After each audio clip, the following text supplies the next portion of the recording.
کے لیے ہم نے آج خاص طور پر دعوت دی ہے پاکستان کے قابل قدر سیاستدانوں میں سے ایک، پاکستان کے سابق وزیر اعظم محترم شاہد خاقان عباسی کو۔ بہت بہت شکریہ عباسی صاحب، آپ نے ہمیں جوائن کیا ہے۔ بحث جو ہے وہ کھل کے سامنے آ گئی ہے، اب اس میں حکومت کے اہم ترین لوگ بھی شامل ہیں، مگر پاکستان کے حوالے سے، پاکستان کے نظام حکومت کے لحاظ سے، گورننس کے لحاظ سے یہ ایک قدیم بحث ہے کہ پاکستان کا جو موجودہ نظام ہے وہ اس انداز سے، آپ خود کئی بار اس کی بات کر چکے ہیں، نہیں کر سکتے۔ اور پھر یہ اس جہازی سائز کے صوبے، 200 ملکوں سے بڑے بڑے صوبے ہمارے، اور پھر اس کا جس نظام سے کام ہو رہا ہے، پھر 18ویں ترمیم اور اس کے بعد NFC، اور یہ پورا جو ہے یہ ایک بہت بڑا،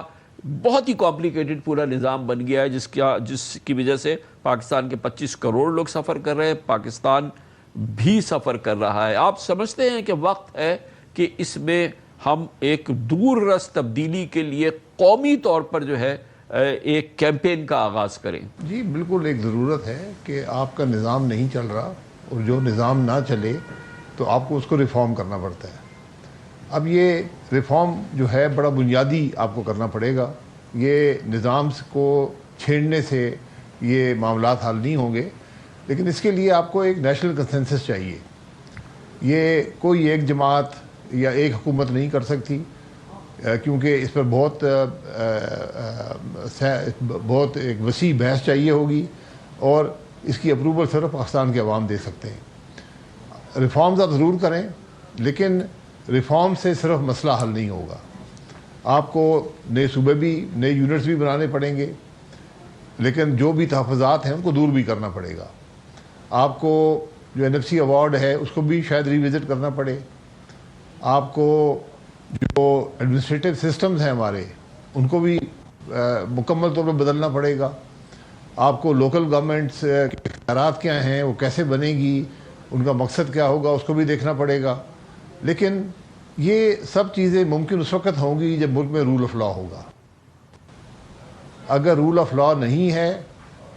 آئین کی بالادستی نہیں ہے، قانون کی حکمرانی نہیں ہے، تو ملک نہیں چلے گا۔ بھائی صاحب، آپ نے سیاسی کنسنسس کی بات کی اور آپ نے عوامی رائے کی بات کی، اور اس پورے نظام کو جس کو کہ بدلنے کی ضرورت ہے، اس کو سب سے بڑا تحفظ تو ہماری انہی دو بڑی سیاسی جماعتوں کی جانب سے حاصل ہے، جو کہ اس وقت اگر ہم کنسنسس کے لیے جائیں تو ہمیں ان دونوں سیاسی جماعتوں کی جانب دیکھنا ہوگا، جو کہ نہ اختیارات کی نچلی سطح تک منتقلی کی کسی بھی کاوش میں شریک ہیں، نہ وہ کسی بھی صورت میں پراپر پروونشل فائنینشیل کمیشن وغیرہ کو قبول کرنے کے لیے تیار ہیں، نہ آئین کی شق 140A جو کہ عوام کو ان کی دہلیز پر اختیارات اور وسائل پہنچانے کے لیے ذمہ دار ہیں، تو اور ہم ان سے ہی طلب کریں کنسنسس،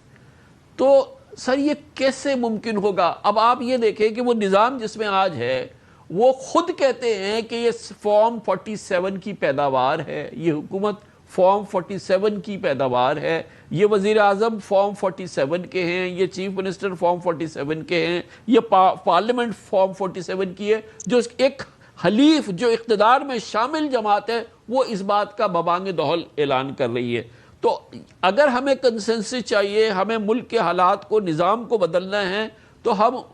اسی اتار کے لونڈے سے دوا لیں گے۔ دیکھیں اور کہاں جائیں گے؟ آپ عوام کے پاس جا سکتے ہیں ریفرینڈم میں، لیکن اس میں اتنی ڈیٹیل بات نہیں ہو سکتی، یہ صرف یس اور نو کا سوال ہوتا ہے۔ تو اس لیے آپ کو ایک پولیٹیکل کنسنسس قائم کرنا پڑے گا، سب سیاسی جماعتیں بیٹھیں، اور میں یہ بات جو ہے پچھلے تقریباً 7 سال سے کر رہا ہوں کہ جب تک آپ بیٹھیں گے نہیں، یہ پولیٹیکل جماعتیں نہیں بیٹھیں گی، فوج بھی بیٹھے، فوج کا ایک حصہ ہے ملک کی سیاست میں، جج بھی بیٹھیں، ان کا بھی اثر ہے، اور یہ فیصلہ کریں کہ ملک آگے کیسے چلے گا، کیونکہ آج ملک نہیں چل رہا۔ جو آج ہمارے حکمران ہیں ان کو 5 سال بعد ہے کہ ملک نہیں چل رہا، اور اب بات کر رہے ہیں کہ جی وہ یہ فارم 47 کی پیداوار ہیں اور یہ ملک نہیں چل رہا، اور NFC ایوارڈ ساری خرابی ہے۔ تو خرابیاں بے انتہا ہیں، سب سے بڑی خرابی سیاستدانوں کے اندر خود ہے۔ اگر وہ اصول کے مطابق نہیں چلیں گے، وہ قانون کے مطابق حکومت نہیں چلائیں گے، آئین کی بالادستی نہیں ہوگی، آپ جو مرضی ریفارم کر لیں کوئی فائدہ نہیں ہوگا۔ تو آج ایک بڑے وسیع پیمانے پر ایک نیشنل کنسنسس آپ کو قائم کرنا پڑے گا، اس کے علاوہ کوئی راستہ آپ کے پاس نہیں۔ اور اس جمہوریت کو ان بڑی جماعتوں کے اندر بھی تو ہمیں دیکھا نا سر کہ یہ جو خاندانی بادشاہت یا مورثی سیاست کا جو نظام جنم دیا گیا ہے پچھلے جو ہماری جمہوریت نے جس مورثی سیادت کو جس خاندانی بادشاہت کے نظام کو جنم دیا ہے اس کو ڈسلوج کرنے کے لیے اس کو اپروٹ کرنے کے لیے اس کو ایک نیا جنم دینے کے لیے سر اگین میں آپ سے پوچھوں گا کہ یہ تو جماعتیں اس کی سب سے بڑی محافظ ہیں. ان جماعتوں سے کیسے ہم یہ ایکسپیکٹ کریں کہ یہ جو ہے وہ اختیارات کو نچلی سطح تک منتقل ہونے دیں, یہ اختیار کو لاہور سے جو ہے وہ دوسرے قصبوں میں شہروں میں پھیلنے دیں, یہ ایک خاندان سے جو ہے دوسرے ایک عام آدمی کے خاندان تک منتقل ہو جائے ان جماعتوں کا اختیار, یہ کیسے ممکن ہوگا سر؟ ہاں, عوام اگر ایک پبلک ریفرینڈم ہوتا ہے, عوام اس سلسلے میں اپنی ایک رائے دیتی ہے, اس کے بل پر ہمیں پھر اپنی گاڑی کو آگے بڑھانا ہوگا اور پھر ظاہر ہے کہ اس حوالے سے ایک بڑی اور بنیادی تبدیلی کرنی پڑے گی, مگر ان جماعتوں سے تو یہ ممکن نہیں ہے نا سر. دیکھیں, جماعتوں سے بے شک ممکن نہ ہو, یہ ان کے اندرونی معاملات ہیں, لیکن اس کا بھی حل الیکشن کے اندر ہے. اگر ملک میں الیکشن چوری نہیں ہوں گے, فارم 47 نہیں ہوگا, تو عوام فیصلہ کر دیں گے کہ موروثی سیاست قبول ہے یا نہیں ہے, ختم ہو جائے گی موروثی سیاست. اگر آپ عوام کی رائے کا احترام کریں تو انہوں نے ختم کر دی ہے, کئی دفعہ ختم کی ہے,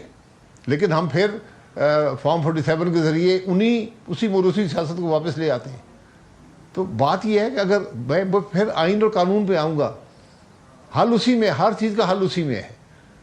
موروثی سیاست ملک میں نہیں چلتی, پاکستان کے عوام بارہا رد کر چکے ہیں, لیکن ہم فارم 47 سے پھر لے آتے ہیں. تو عوام پر اعتماد کریں, ان کی رائے کا احترام کریں. تو یہ فرمائیے گا کہ ایک آئینی اور قانونی ذریعہ ہے عوام کی رائے جاننے کا, اور وہ ریفرینڈم کے ذریعے ہے کہ عوام کی رائے جانی جائے اور اس میں کوئی اس کی سیاست کی اس میں جو ہے وہ آمیزش نہ ہو, وہ ایک خالصتاً ایک پاکستان کے عوام سے براہ راست جو ہے اس سلسلے میں رائے لی جائے, جو کہ ریفرینڈم کی ایک کیفیت ہے جس کا کہ آئین میں جگہ ہے اور پوری دنیا میں بھی اس کو استعمال کیا جاتا ہے. تو وہ کیوں نہ اس کو ایکسرسائز کیا جائے؟ دیکھیں, دو باتیں ہیں. ایک تو ریفرینڈم کافی بدنام ہو گیا ہے,